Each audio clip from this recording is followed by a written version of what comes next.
welcome to video number 2. Now this is the second video in the RB Magic Course series. It's a magic course for practical applications of magic, and not overly flashy moves that look good on camera. These are things you can do out and about in the real world.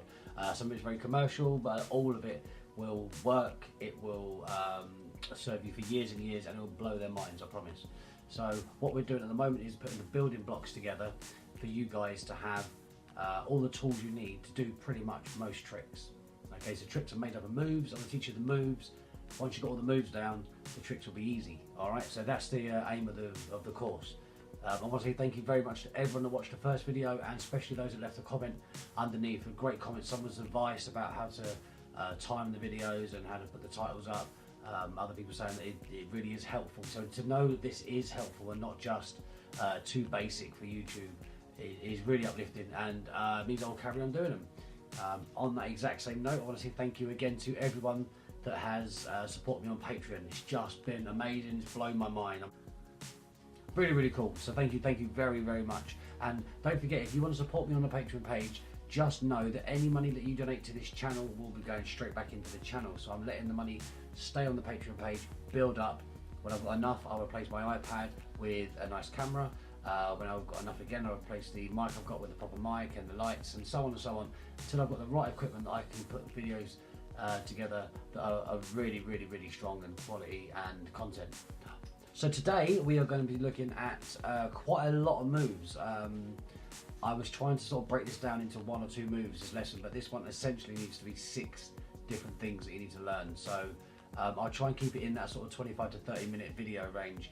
Some people did say to me that 10 minutes is the optimum time for getting the most views and stuff.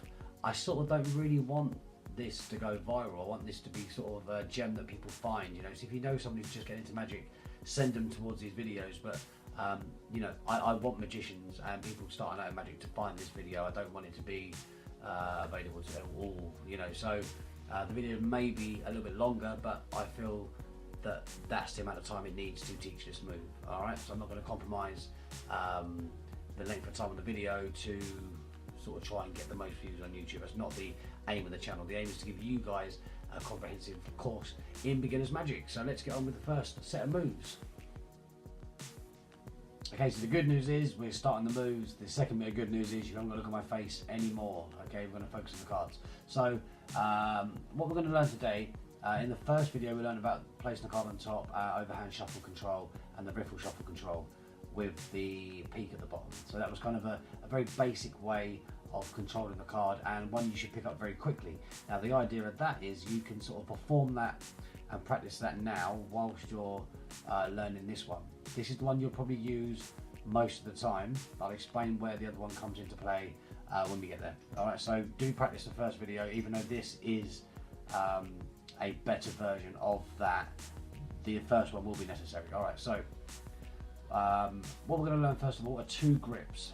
Okay, 2 grips. So these grips are so you can do this and this.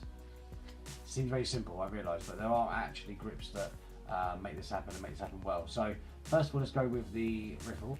So what we're doing here very simply is riffling the cards with the thumb down the edge of the pack. Now what's important here is that you have enough control that you can do that 1 card at a time. You're not going to, I can't even do it badly, but you know, start clumping up the cards. And all this really is about controlling the rest of the deck so that it stays still, allowing your thumb to do its work. And what most people do when they do this move is that they don't put their heel of their thumb over the deck. Now you see how that fleshy part is overlapping the deck? That is the control that stops. If you don't do that and you try and riffle, this happens. The cards sort of fall off and there's no control. Okay, you need to be able to control all sides of the deck. So 3 fingers down here, first finger at the front like a mechanic's grip. You're going to just bring this first finger underneath. You're going to curl it here, which will be your pressure. This will push the deck so that you can have enough pressure to ping these off your thumb. So your thumb goes up the edge of the deck. Now the key, like I said before, is the fleshy part. This needs to be over. This needs to be quite firmly held between the little finger, ring finger, and the base of the thumb. All right, so that's where the grip is, all down here. So when this goes on, this goes under. It means now that you can hold the corner with your thumb and push with your finger. Not a lot. You don't want to bend it in half like that. You know, you just want to push, you got some leverage. And now let them ping off your thumb and they'll come off just a corner, nice and controlled all the way to the end. Okay, so that is the first drill that I want you guys to do, which is literally just to practice getting this move so you can do it without the cards going everywhere, making sure the base of your thumb is controlling that deck. Okay, that's the first drill. Just do that until you can do it nice and regular and one card at a time. Get practicing, nice and simple. Get that move down. Move number 2 is the dribble. Now there are much fancier ways of dribbling and springing cards. You see it all the time on people's videos, a slow motion kind of great. Not practical for what we need it for. So when this looks sloppy, it's for a reason, okay? If you haven't seen the first video, then have a watch of that. If you have, you'll know my ethos is when cards are being chosen and when they're being returned to the deck, I like to be as casual as possible so that people recognize the moves and disarms the audience from trying to catch you out, because they recognize the move, they know they can do this, they can do this, they might be able to do that. All right, so we're going to go with the dribble next. Now I used to dribble, notice how I do things right and left-handed, it's just weird, I'm sorry. So I used to dribble from the corners. It does give a nicer dribble, but for what we need, it doesn't work as well, okay? For what we need to do, we need to have this, your thumb at the back, 3 fingers at the front, first finger curled in. So what you're basically going to do is have the cards in mechanics grip, come over and take them in a biddle grip. So that's your biddle grip. 3 fingers at the front, thumb at the back, middle finger on top. Mechanics, biddle. And you're going to literally just put some pressure on the back again, so very similar to the other one. The riffle, you're going to just push down like this. Now as you let them fall, your hand will open up. Now exaggerate the open. This finger does extend, the thumb does extend. There's like a claw action going on because you want to be able to have those land, and whichever way your hand's going, apart from this, which would be stupid to do anyway, whichever way your hand is, the cards aren't going to go anywhere. So don't worry about this looking too exaggerated. You want it open, you don't want it to just be like this and then the cards falling off your hand. Alright, so get that claw out and dribble down. Now this dribble will come out in, you know, they'll ping off and do all this stuff. That will happen. What you need to do is listen as in listen to the touch of your hands. I know that's a really weird thing. Just feel where things are going wrong and just slightly adjust, because everyone's hand sizes are different. So I can't say to you, this needs to be exactly here, this needs to be exactly here, and so on. I always find that people's hands are different, so they'll find their own way around the deck, but you'll find a space where they will come off the finger and thumb at the same time. It might be this finger's further back, it might be that it's right at the edge. Just have a play with that and just get to where you can do that. Now, nothing flashy, it's not really high, you're not doing this and trying to look flash, just dribble. Yeah, maybe, what is that, 6 inches, 5 inches, not a big distance, all right? And just practice doing that until you can get it again, so you're not thinking about it and you're just dribbling the card. So from mechanics grip, which is where this happens, to biddle grip, to dropping the cards down, all right? That's all I want you to practice for now. That and that. If anything, pause the video now, go and practice that, and then come back and watch the rest later on. But please do get these down. These are 2 very basic moves, but they become 2 very, very useful moves later on. All right, so get them so you can do them without thinking. I'll see you in a mo, or a day, or a week. I don't know how long it's going to take, but I'll see you in a bit. God, I wish they could vanish there, but they didn't. It would have been sick. Okay, phase 3 of this particular video is called a break. A break is done in 2 ways. It can be done with the thumb of the offhand or the pinky finger of the on hand. Now, the pinky break, obviously, uses the pinky finger. The thumb break uses the thumb. They're essentially doing the same thing. Alright, so let's go with the pinky break first. Now this can be in any portion of the deck. The gaps can be anywhere you like. When you do the double lift, for example, it's just under 2 cards.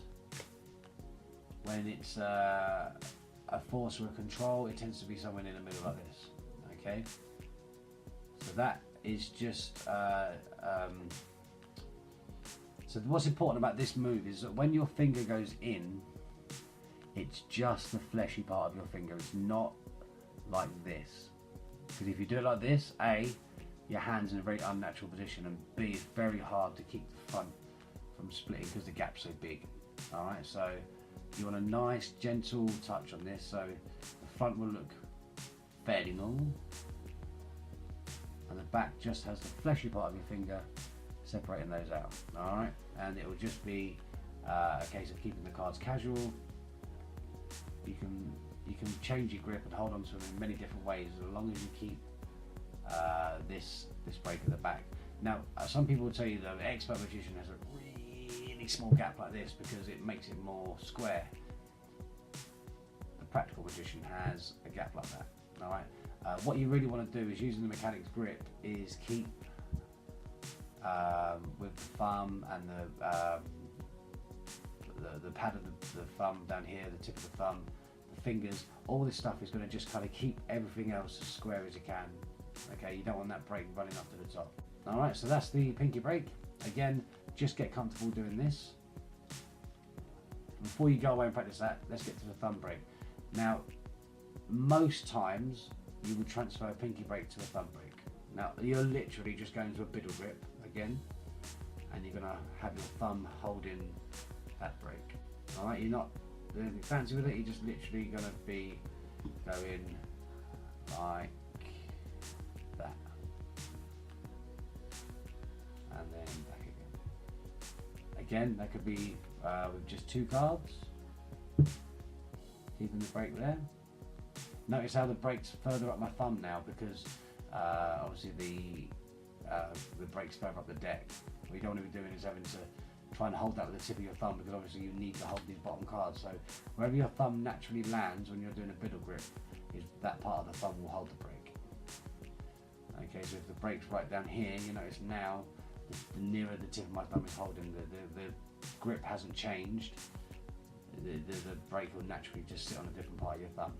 Alright, so that's the pinky break and the thumb break. Again, the drill that I want you to do, this is mostly about drills, this one, is to get a break. So you're going to just lift up some cards, doesn't matter how many it is, just lift up some, put your pinky in. So like this, so you're here, mechanic's grip, just lift some up, put your pinky in.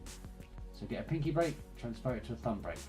Transfer it back to a pinky break, close the deck, get a new break somewhere else, transfer it to a thumb break. Just get used to doing that, from a pinky break to a thumb break. There are times when you'll need to get a break straight into the thumb break, but we'll come to that when we need to. Just get used to doing those 2 moves. So you're going to be practicing this, and then getting a break and holding it with your finger so that the front stays together, and transferring that to a thumb break at the back. Those are the drills, okay? So 4 moves that you need to learn. Very, very simple moves, but you want to get these so that they are completely natural. Do not perform this stuff until you've got it really ingrained into your muscle memory, okay? Pinky break, thumb break, pinky break, thumb break. Doesn't need to be overly quick, just make sure you can do it without looking and without thinking too much, so you can continue talking whilst you're doing these moves. Alright, so that is the drills for now. So if you want to again pause this and practice those and come back, that's great.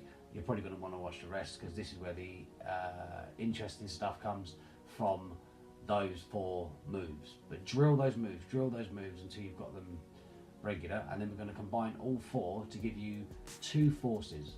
Alright? Right, so it's not overly glamorous learning these basics. It's about drill, which means repeat. But when you repeat these moves, you know the old saying, practice makes perfect, doesn't exist unless you practice perfectly. Okay, so perfect practice makes perfect, or practice makes permanent.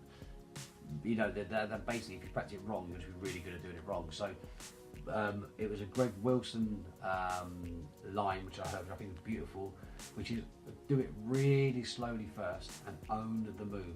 You know, really own it and learn it, and then speed up to performance speed. Okay, once you've ingrained the move into your muscle memory. All right, so now you have the ability to riffle, dribble, do a pinky break and a thumb break. You're now in a position to force and control at a much higher level and a much better, more convincing level. Okay, don't forget the one we did in the first video will come in handy, and I'll show you how. But let's get into the riffle and the dribble force. So you can force out a card. As I explained before, you either need to know what the card is or where the card is. Okay, so you have a control from the first video, and this will give you the information of what the card is before they even pick it. Hence, force. Alright, let us combine the moves. Remember I told you every trick is made up of moves?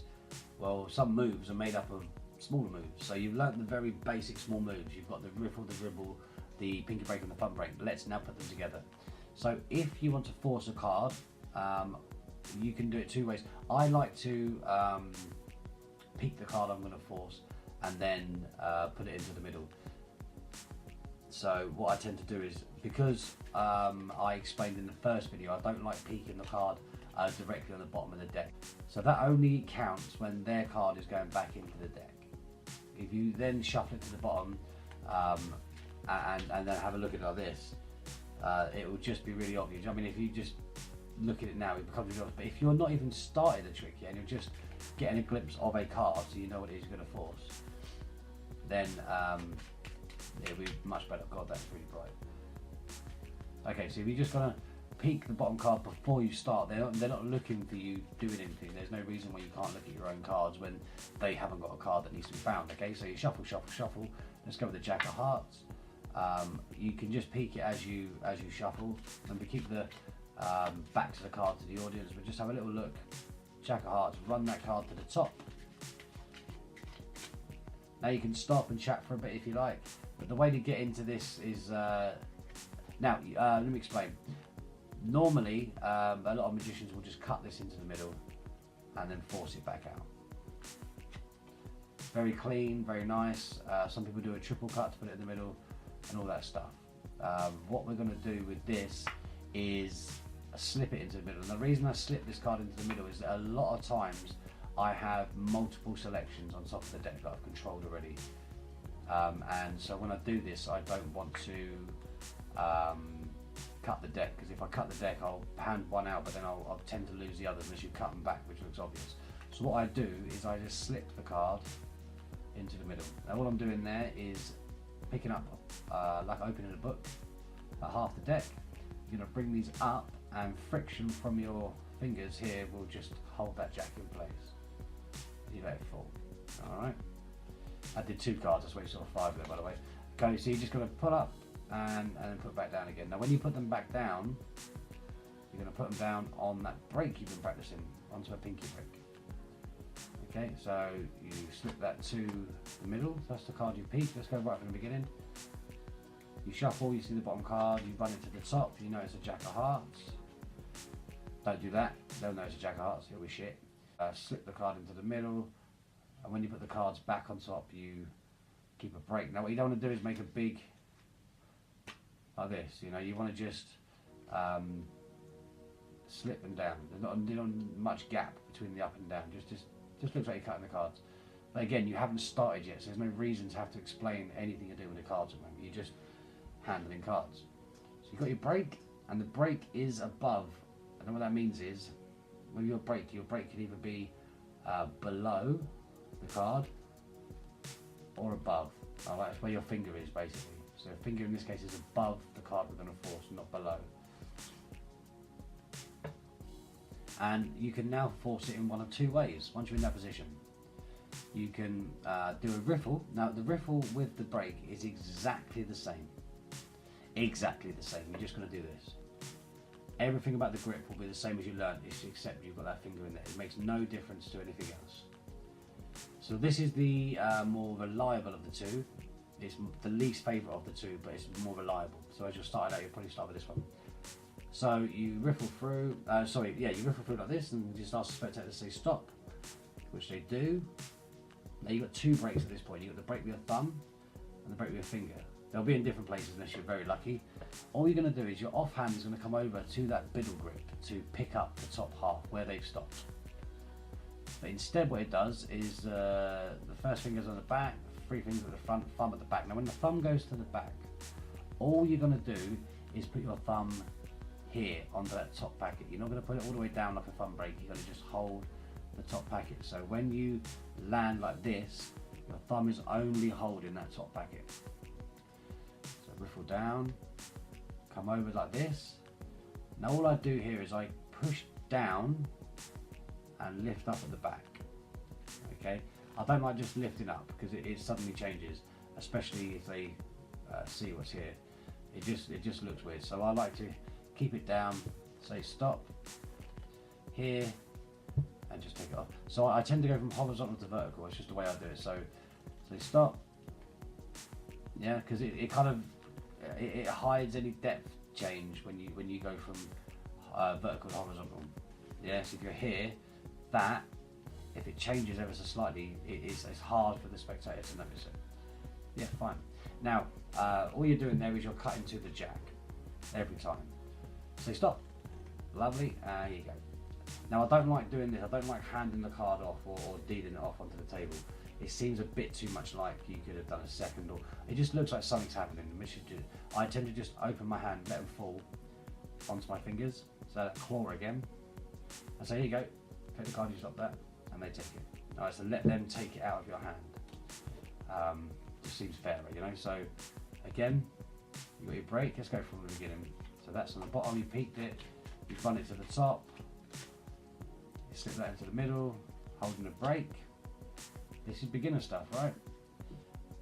Run, run, run. Stop from horizontal to vertical as you take it off. Again, you do be talking as you do this. Open hand, let them take the card, and that will be the Jack of Hearts. So that is the riffle force, and it's a really clean, nice way of doing it. I don't like saying, as I run my thumb down the deck, I'd like for you to say the words. It's just, again, you're subtitling what you're doing. You know, they can see you running your thumb down. Fine, just say stop. Well, you know, just talk like a human. All right, that's my advice. Talk like a human. Say stop, and that kind of say stop, kind of oh stop. It gives them a little jolt as well. If you give them too much information before you start, I'm going to run my thumb down the side of the deck, and I want you just to say the word stop. It means they can run it all the way down to here if they like. They've got enough time to think, I want the second to last card. But if you just get the cards and go, say stop, they'll stop in the middle. Down and up, and they take their card. Now let's talk about if you miss. Very, very rare. I mean, what you don't want to do obviously is run down to there and then pick up here. But there are ways to hide it. So let's look at the depth illusion first of all. So here, if it runs right past like this, I tend to just go and just let the last few cards just flick off my hand and go, no, somewhere between the beginning and the end will be wonderful if you could just say stop. Yeah, and that's only if you can see them waiting. Yeah, if they insist and they wait again and then they say stop right down here, you can't keep doing that because it's obvious. So what I tend to do is go here and then actually give them that card, and then go into the control from the first video where you put it on top, overhand, shuffle, control, peek, and so on. So that is like a backup control. But essentially, if you're casual with the question, they will be casual with their answer. They say stop, lovely. Yeah, there's not, again, don't over magician it. As I run my thumb down, oh, shut up. You know, just so you get the gap here. Now, a nice way, if it does go a little bit deeper, not all the way to the bottom, if it does go a little bit deeper, because you're going vertical like this and then horizontal, when you bevel the cards out, so as you're doing this, the fact they slide kind of hides any, this is obvious how many are there, but this is less obvious because they're at a funny angle, and you can't see this. So it's kind of nice just as I offer the card out, I tend to let them fall down slightly onto my fingers. Alright, so say stop. Oh, down here, yeah, it's perfect. Yeah, grab one. There's many more than where they said stop, but you can just drop it forward, turn your head casually down, take the card, and you have completed a riffle force. Congratulations, well done, you're in the gang. Let's get on to my favourite one. Now for my favourite move, one of my favourite moves in Magic, which is the dribble force. It is so convincing, so lovely. Let's find that Jack of Hearts so we're not going to be confused. Okay, so what we're doing now is the exact same thing in terms of peek, run it to the top, slip it to the middle. But this time, you're going to do, I've kind of Mr. Miyagi'd you here, so you've gone from pinky break to thumb break on the biddle grip, just like you practiced in the drill.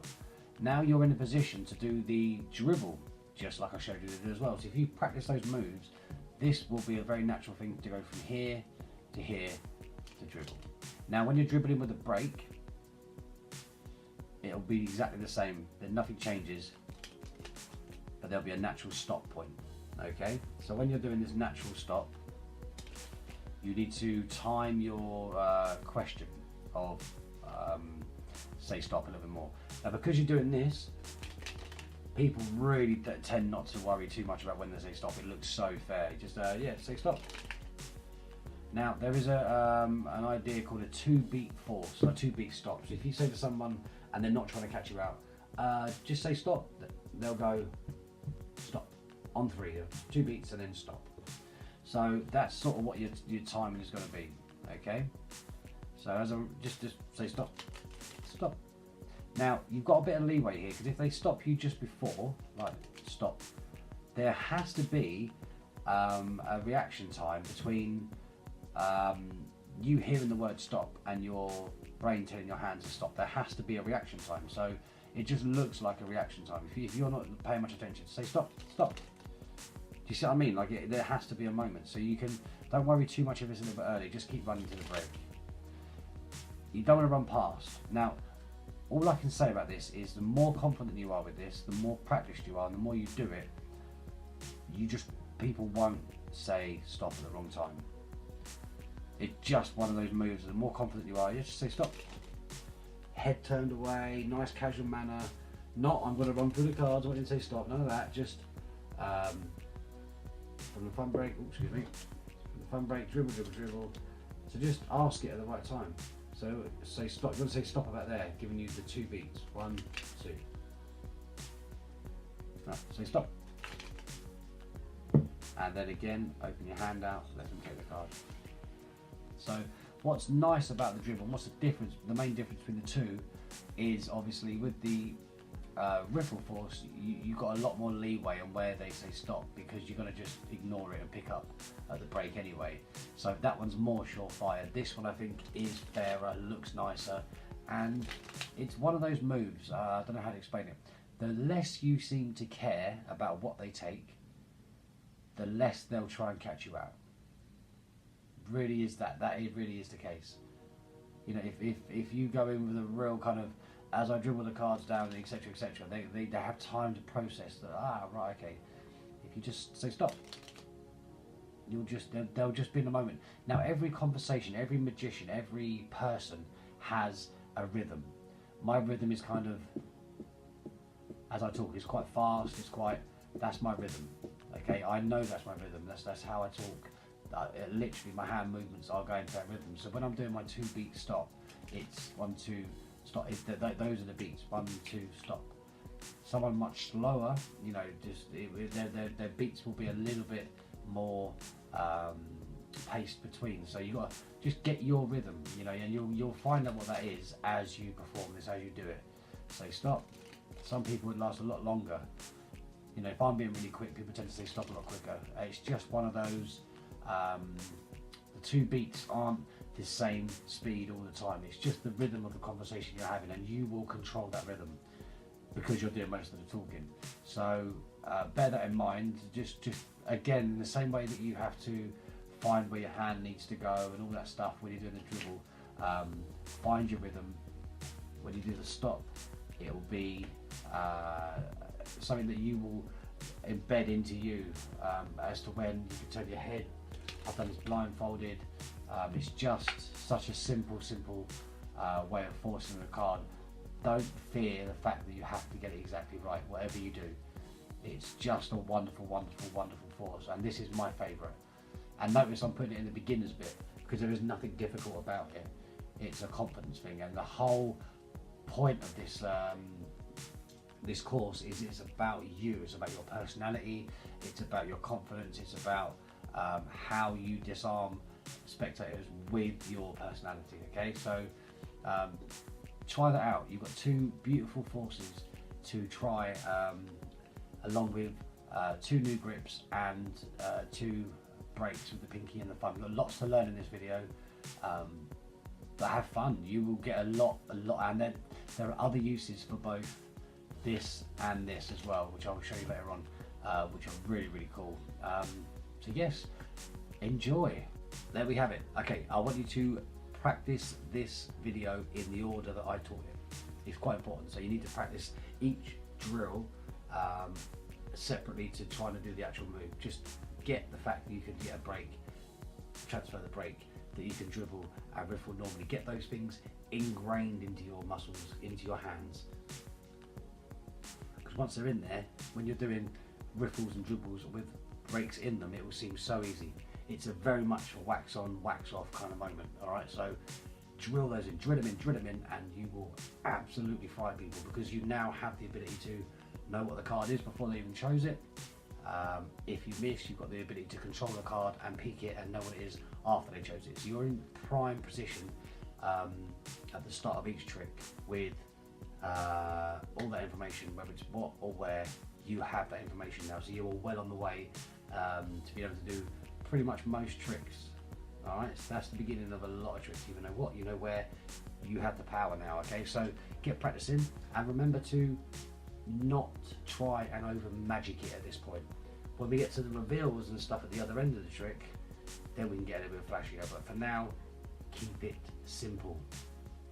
Alright guys, let me know what you think, leave a like, leave a comment, and also don't forget my Patreon and Instagram links are below. I do live streaming on Instagram, which is great because you can jump in and we can split the screen. If I seem out of breath, by the way, I'm really ill and I can barely breathe. So I'm sorry, I'm trying to catch my breath. But so on Instagram we can jump in together, split the screen. I can go through some of the moves with you. And don't forget, if you're a Patreon supporter, you will get up to 30 minutes of a one-on-one FaceTime where we can just chat about nothing, or we can go through some of these moves one-on-one. So get involved, enjoy, let your magic friends know that this course is going on. Don't tell the muggles, and I will see you very soon. Peace.